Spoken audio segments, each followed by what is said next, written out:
sebuah HP anti-mainstream yang menjual kenyamanan.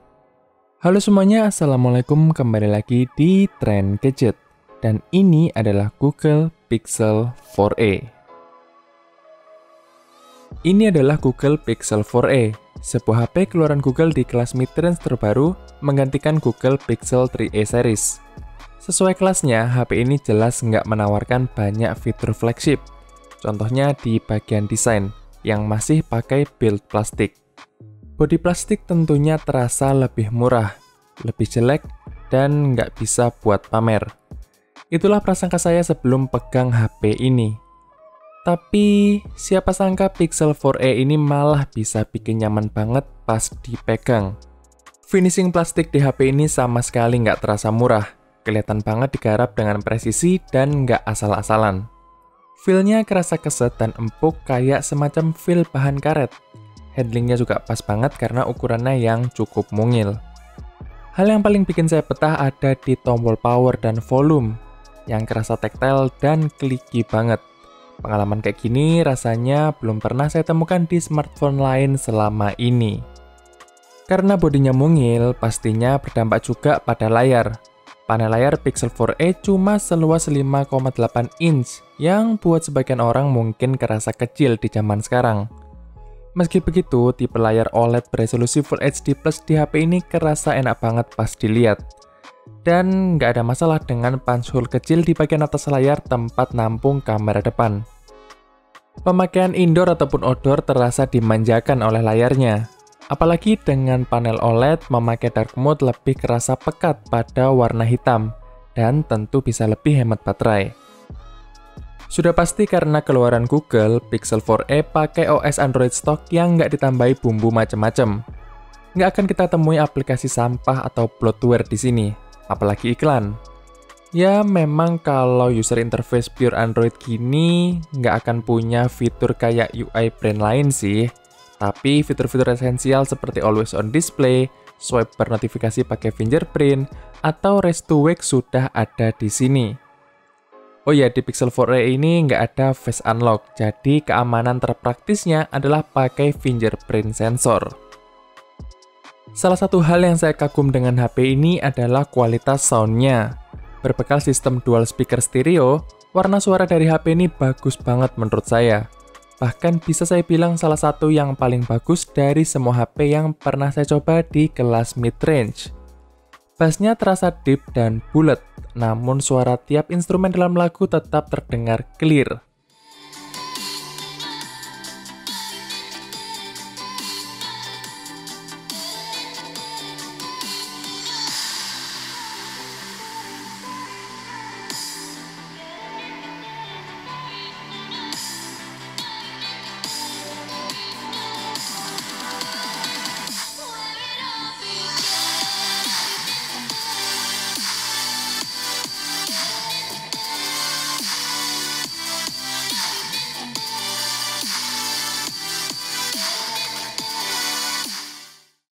Oh ya, berbicara soal audio, Pixel 4a masih punya port jack audio 3,5 mm buat pasang headset atau perangkat sejenisnya. Berikutnya, kamera, bagian yang paling ditonjolkan Google dan paling saya suka dari HP ini. Secara resolusi tetap sama dengan generasi Pixel sebelum-sebelumnya, yaitu 12 megapiksel kamera belakang dan 8 megapiksel kamera depan. Hasil foto HP ini buat saya juara di kelasnya, salah satu yang terbaik di kelas mid-range. Google benar-benar membuktikan kalau hardware yang sudah lama pun akan membuahkan hasil yang baik jika dipadukan dengan software yang optimal.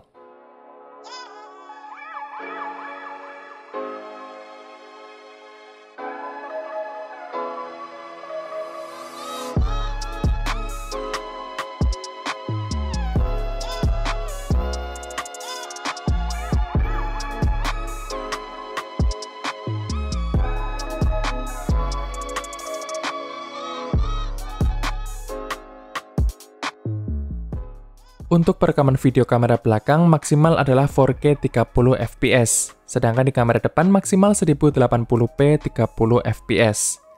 Peningkatan yang saya rasakan ada di sistem stabilisasi yang semakin baik dibandingkan dengan seri Pixel terdahulu.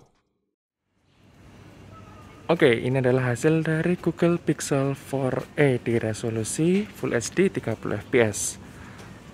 Kalau dari layar HP-nya kelihatan banget dia stabil, karena memang Google Pixel series bagus banget ya untuk software stabilizernya. Wah.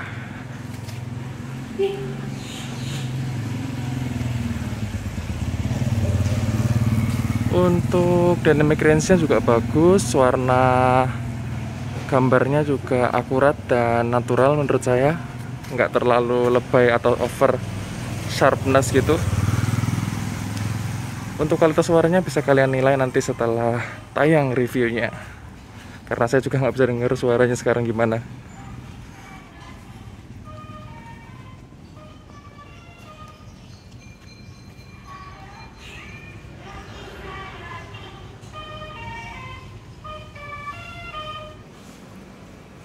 Oke, kalau ini adalah hasil kamera depannya Google Pixel 4a di resolusi yang sama 1080p 30 fps. Biasanya kalau kamera depan dari HP mid-range itu jarang banget stabil, tapi kita lihat nanti Google Pixel 4a ini sestabil apa.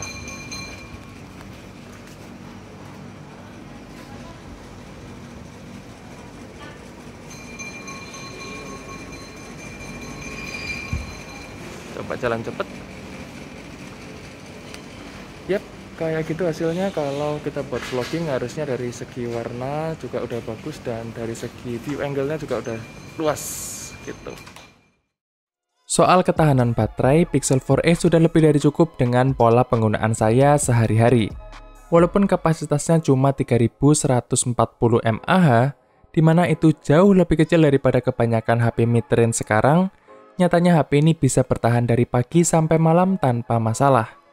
Yap, kalau tanpa main game cukup sekali ngecas dalam sehari. Ditambah lagi HP ini mendukung power delivery 18 watt untuk durasi ngecas yang lebih cepat.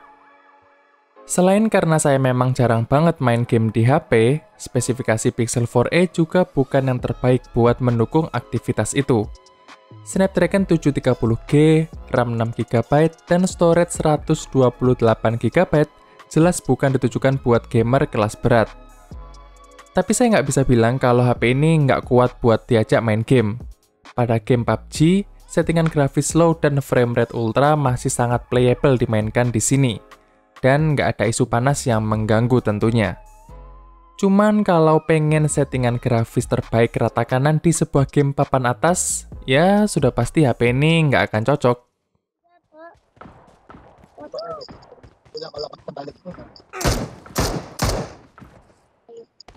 Matay dan terus ini yang banyak senjat. Di sana. Kartu na yung kawan, no? Ito. Ini, dyan sa tadi. Boy, aku yang jadi nih menyalakan aku.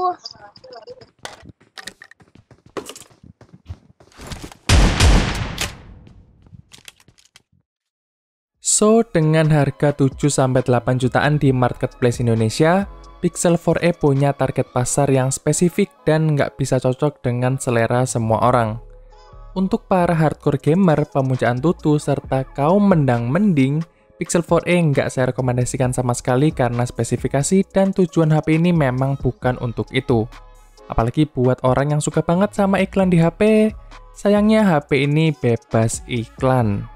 Di sisi lain, Google Pixel 4a bisa memuaskan orang yang gemar fotografi dan videografi, orang yang suka HP simple dan compact, orang yang pingin punya HP dengan dukungan software selama 3 tahun, dan khususnya orang yang nggak suka punya HP yang pasaran.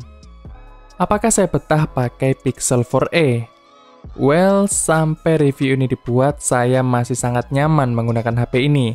Karena bagi saya, Google Pixel 4a menjual kenyamanan, bukan spesifikasi. Sekian cerita saya kali ini. Terima kasih buat kalian yang udah nonton video ini sampai habis maupun yang tidak. Jangan lupa like dan subscribe, dan kita akan ketemu lagi di video berikutnya. Stay update!